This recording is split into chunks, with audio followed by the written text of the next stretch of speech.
Welcome to Hollywood in Hindi presenting the intern. हम एक park में कई लोगों को एक्सरसाइज करता हुआ देखते हैं, जहां हम कहानी के मेन किरदार बेन से मिलते हैं, जिसकी बीवी मर चुकी होती है। और एक दिन बेन को अपने आप को बिजी रखने के लिए एक सीनियर इंटर्न का पैम्फलेट मिलता है। वहां हम पैटी को भी देखते हैं, जो बेन की उम्र की होती है और उसे पसंद भी करती है। वो लोग सीनियर इंटर्न वाला पैम्फलेट पढ़ते हैं, जिसके मुताबिक 65 साल से ज़्यादा का शख्स एक ई कॉमर्स क्लोथिंग कंपनी के लिए चाहिए होता है और उस पैम्फलेट के मुताबिक अप्लाई करने के लिए वीडियो बना के अपलोड करनी होगी। इसलिए बेन तैयार होके कैमरे के सामने बैठ के अपने बारे में बताता है कि वो लोगों से जुड़ना चाहता है और साथ ही ये भी बताता है कि वो उनकी कंपनी के लिए कैसे एक अच्छा एम्प्लॉय साबित हो सकता है, और एक स्माइल के साथ वीडियो ख़त्म करता है। दूसरी तरफ हम वो ऑफिस देखते हैं जहां बेन ने अप्लाई किया होता है। वहां बहुत सारे यंग लोग काम कर रहे होते हैं, कोई कपड़ों के डिज़ाइन पे, कोई कोडिंग पे, तो कोई कस्टमर्स के साथ कॉल पे बात कर रहा होता है। वहां हम उस कंपनी की सीईओ जूल्स को कॉल पे एक कस्टमर के साथ बात करता हुआ देखते हैं, जिसकी शादी की ड्रेस गलत कलर की डिलीवर हुई होती है। कॉल के बाद जूल्स की सेक्रेटरी बेकी उसे बताती है कि वो मीटिंग के लिए लेट है। फिर जूल्स टाइम बचाने के लिए एक बाइसाइकिल पे बैठ के अपनी मीटिंग के लिए चली जाती है और रास्ते में उसे एक डेस्क दिखता है, जिस पे सब लोग अपनी एक्स्ट्रा फाइल्स और सामान रख देते हैं, जो जूल्स को बिल्कुल अच्छा नहीं लगता।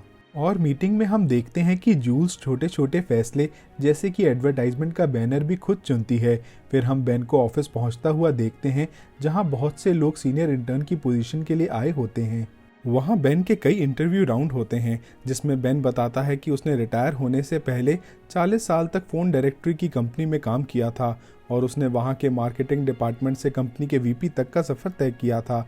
आखिरी इंटरव्यू बेन से कहता है कि आप बहुत ज़्यादा क्वालिफाइड हैं और उसे सिलेक्ट कर लेता है। फिर हम एक एम्प्लॉय कैमरॉन को जूल्स से बात करता हुआ देखते हैं, जहां वो जूल्स को कहता है कि तुम्हारी इजाज़त के बाद हम लोगों ने सीनियर इंटर्न्स को हायर कर लिया है, मगर जूल्स को ये याद नहीं होता कि उसने इजाज़त कब दी थी। साथ ही कैमरॉन जूल्स के पूछने पे बताता है कि ये लोग रिटायर्ड हैं और उन्हें सिर्फ हम लोगों का साथ और एक्सपीरियंस चाहिए। क्योंकि जूल्स सीईओ है, इसलिए कैमरॉन चाहता था कि एक इंटर्न उसके साथ काम करे ताकि वो लोगों के लिए उदाहरण बन सके। और बेन को जूल्स के अंडर इंटर्नशिप के लिए रखने का फैसला करता है। क्योंकि जूल्स को कोई इंटर्न नहीं चाहिए था, इसलिए कैमरॉन उसे बताता है कि तुम्हें फिर भी 6 हफ्तों के लिए ये करना ही पड़ेगा। अगले दिन बेन के साथ 3 और लोग इंटर्नशिप के लिए ज्वाइन करते हैं, जहां जेसन सबका स्वागत करता है। वहां बेन डेविस से मिलता है, जो एक नॉर्मल इंटर्न होता है। वो लोग एक डेस्क पे जाके बैठते हैं। वहाँ लुइस लैपटॉप चलाने में बेन की मदद करता है और बेन को ईमेल पे पता चलता है कि वो जूल्स का पर्सनल इंटर्न होगा। और बाकी के लोगों को अलग अलग डिपार्टमेंट मिलते हैं, लेकिन डेविस को कोई डिपार्टमेंट नहीं मिलता, जिसका मतलब है कि वो किसी भी डिपार्टमेंट में जाके काम सीख सकता है। तभी बेन को बेकी का मेल आता है, जिसके मुताबिक उसे 3:55 पे जूल्स से मिलना होता है। और बाकी के लोग अपने अपने डिपार्टमेंट्स में चले जाते हैं, लेकिन बेन वहीं बैठ के इंतज़ार करता रहता है। फिर बेन जूल्स से मिलता है, जहां जूल्स उसे कहती है कि मेरे साथ काम करना आसान नहीं है और वो बेन को किसी और डिपार्टमेंट में भेज सकती है। मगर बेन कहता है कि वो किसी के साथ भी आराम से काम कर सकता है और वो जूल्स के साथ ही काम करना चाहता है। जूल्स कहती है कि अगर मेरे पास कोई काम होगा तो मैं तुम्हें ईमेल कर दूंगी, और बेन वहाँ से चला जाता है। अगले दिन हर कोई अपना काम कर रहा होता है, मगर बेन न्यूज़पेपर पढ़ता हुआ जूल्स के ईमेल का इंतज़ार करता रहता है। शाम को ऑफिस का टाइम ख़त्म होने पर डेविस बेन को चलने के लिए कहता है, मगर बेन कहता है कि वो बॉस से पहले नहीं जा सकता। फिर एक नया दिन और बेन बहुत कॉन्फिडेंट होता है। ऑफिस में वो सबकी मदद करने लगता है और जूल्स भी कैमरॉन के साथ नोटिस करती है कि बेन सबकी मदद कर रहा है। वहाँ जेसन बेकी को बुलाने की कोशिश करता है, मगर वो नहीं सुनती और जेसन बताता है कि वो बेकी को पसंद करता है। मगर बेकी उससे नाराज़ है, क्योंकि उसने जेसन को किसी और लड़की के साथ देखा था। साथ ही बताता है कि उसने कई बारी टेक्स्ट करके सॉरी भी कहा है। बेन जेसन को कहता है कि उसे पर्सनली मिल के बेकी से सॉरी कहना चाहिए। तभी बेन को बेकी का ईमेल आता है और जब वो बेकी से मिलता है तो वो उसे जूल्स की जैकेट साफ़ करवाने को कहती है, क्योंकि जूल्स को एक फ़ोटो शूट पे जाना होता है। जब बेन जूल्स के पास पहुंचता है तो कैमरॉन जूल्स से नए सीईओ को रखने के बारे में कह रहा होता है। दरअसल उनकी कंपनी बहुत तेज़ी से बढ़ रही थी और जूल्स ये सब ठीक से मैनेज नहीं कर पा रही थी, इसलिए इन्वेस्टर्स एक एक्सपीरियंस्ड सीईओ चाहते थे। ये स्टार्टअप जूल्स ने स्टार्ट किया होता है, इसलिए वो रोती हुई कहती है कि उन लोगों ने 5 सालों का सफ़र सिर्फ 9 महीनों में तय किया है और वो ये मैनेज कर सकती है। तभी बेन उन्हें रोकता हुआ सॉरी कहता है और जूल्स की जैकेट लेके वहाँ से चला जाता है। एक और नया दिन, और जब जूल्स ऑफिस आती है तो वो फाइल से भरे हुए डेस्क को एकदम साफ देख के बहुत खुश होती है। उसे अपने ऑफिस में काम करने वालों से पता चलता है कि ये सब बेन ने किया है। फिर वहाँ सब लोग बेन के लिए तालियां बजाने लगते हैं। फियोना जो ऑफिस में मसाज थेरेपी का काम करती थी, वो बेन से मिलती है और बेन को डेस्क साफ करने के लिए इनाम में अच्छे से मसाज देने लगती है। ये सब बेन को भी बहुत अच्छा लग रहा होता है। फिर फियोना बेन को अपना फ़ोन नंबर दे के चली जाती है। जब बेन खिड़की के पास होता है तो वो जूल्स के ड्राइवर को शराब पीता हुआ देखता है, इसलिए बेन उसके पास जाके उसे समझाता है। जिसके बाद ड्राइवर जूल्स को कहता है कि उसकी तबीयत आज ठीक नहीं है और चला जाता है। फिर हम बेन को जूल्स की कार ड्राइव करता हुआ देखते हैं। गाड़ी में जूल्स और कैमरॉन की वीडियो कॉल से हमें पता चलता है कि जूल्स नए सीईओ के लिए किसी से मिलने जा रही है और बेन जूल्स को एक बिल्डिंग पे ड्रॉप करता है। फिर जब बेन वापस जूल्स को पिक करने आता है तो वो जूल्स के लिए कुछ खाने के लिए भी लाता है। साथ ही जूल्स फ़ोन पे कैमरॉन को बताती है कि उसे वो इंसान बिल्कुल पसंद नहीं आया और अगर वो सीईओ बना तो सारे कस्टमर्स चले जाएंगे। जिसके बाद बेन जूल्स को उसके घर पे ड्रॉप करता है, जहाँ जूल्स सब चीज़ों के लिए बेन को थैंक्स कहती है। वहाँ हम जूल्स की बेटी और उसके पति मैट को देखते हैं। हमें ये भी पता चलता है कि मैट घर पे रह के घर संभालता है। साथ ही रात के समय जूल्स को काम करता हुआ और उसके पति को सोता हुआ देख के हम ये समझ जाते हैं कि वो अपनी फैमिली को भी समय नहीं दे पाती। दूसरी तरफ हम बेन को देखते हैं जो बहुत खुश होता है और वो फियोना को फ़ोन मिला के उससे बात करने लगता है। सुबह के वक्त जब बेन सो रहा होता है तो उसे बेकी का फ़ोन आता है, जो उसे जूल्स को 7:45 बजे पिक करने के लिए कहती है, क्योंकि उसका ड्राइवर फ़ोन नहीं उठा रहा होता। बेन जूल्स को पिक करने के लिए जाता है, तब मैट उसे कॉफ़ी के लिए अंदर बुला लेता है। बेन कॉफ़ी पीता हुआ जूल्स की बेटी के साथ खेल रहा होता है। तभी जूल्स एक पार्सल चेक करने लगती है जो उसने अपनी कंपनी से ऑर्डर किया होता है, मगर जूल्स को उसकी पैकिंग पसंद नहीं आती, इसलिए वो वेयरहाउस जाने का फैसला करती है। गाड़ी में जब बेन जूल्स के साथ उसकी बेटी को छोड़ने जा रहा होता है तो वो जूल्स के पति की घर संभालने के लिए तारीफ करता है, जहां उसे जूल्स बताती है कि मैट एक कंपनी के लिए मार्केटिंग का काम करता था, मगर जब 18 महीने पहले जूल्स ने अपनी कंपनी शुरू की तो मैट ने उनकी बेटी को संभालने के लिए नौकरी छोड़ दी। जूल्स को लगता है कि बेन ज़्यादा ही पर्सनल हो रहा है, इसलिए वो कैमरॉन को बेन को किसी और डिपार्टमेंट में ट्रांसफ़र करने के लिए मेल डालती है। जब जूल्स अपने बेटी को स्कूल में छोड़ रही होती है तब हम देखते हैं कि बाकी मॉम्स उसको ज़्यादा पसंद नहीं करती। फिर बेन जूल्स को वेयरहाउस ले जाता है, जहां हम जूल्स को वर्कर्स को समझाता हुआ देखते हैं कि पैकिंग सही से कैसे की जाती है।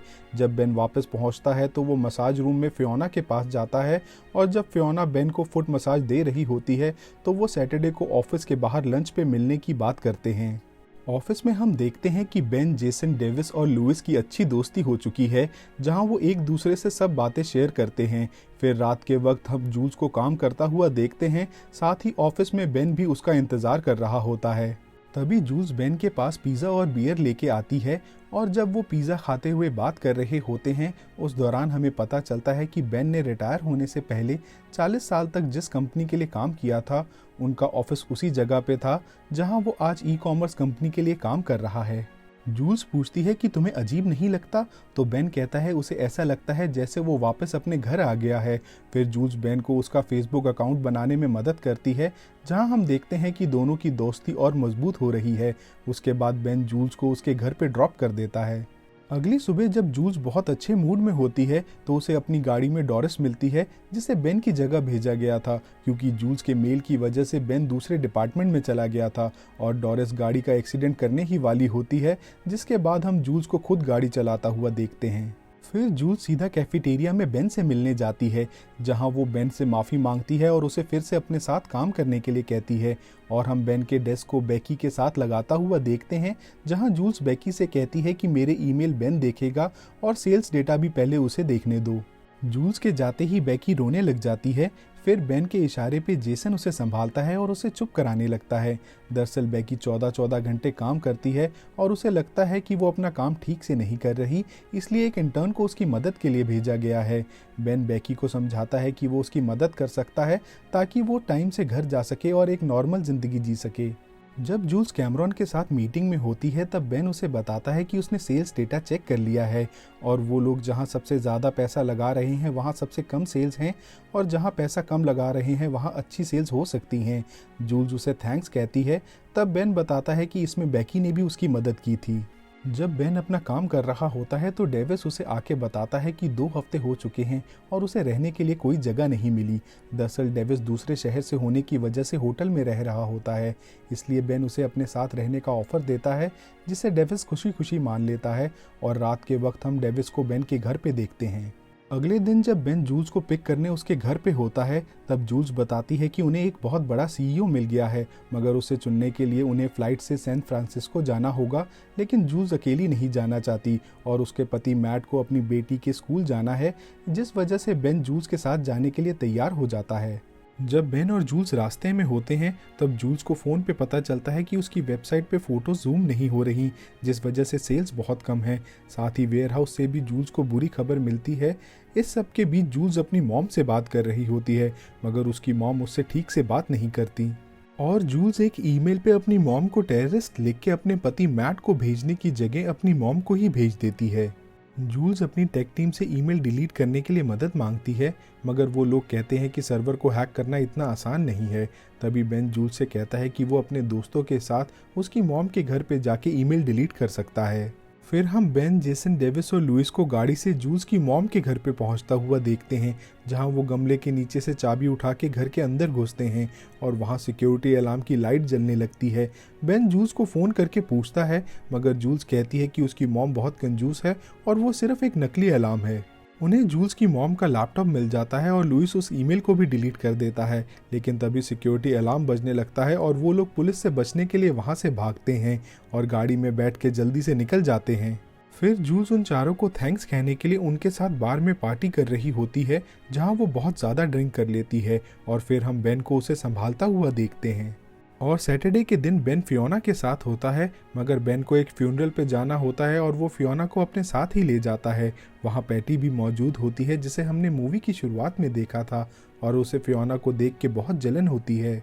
जब बेन और फियोना फ्यूनरल के बाद सड़क पे जा रहे होते हैं, तब वो एक दूसरे से अपने प्यार का इजहार करते हैं, जिसके बाद हम उन दोनों को मुस्कुराता हुआ और एक दूसरे का हाथ पकड़ के जाता हुआ देखते हैं।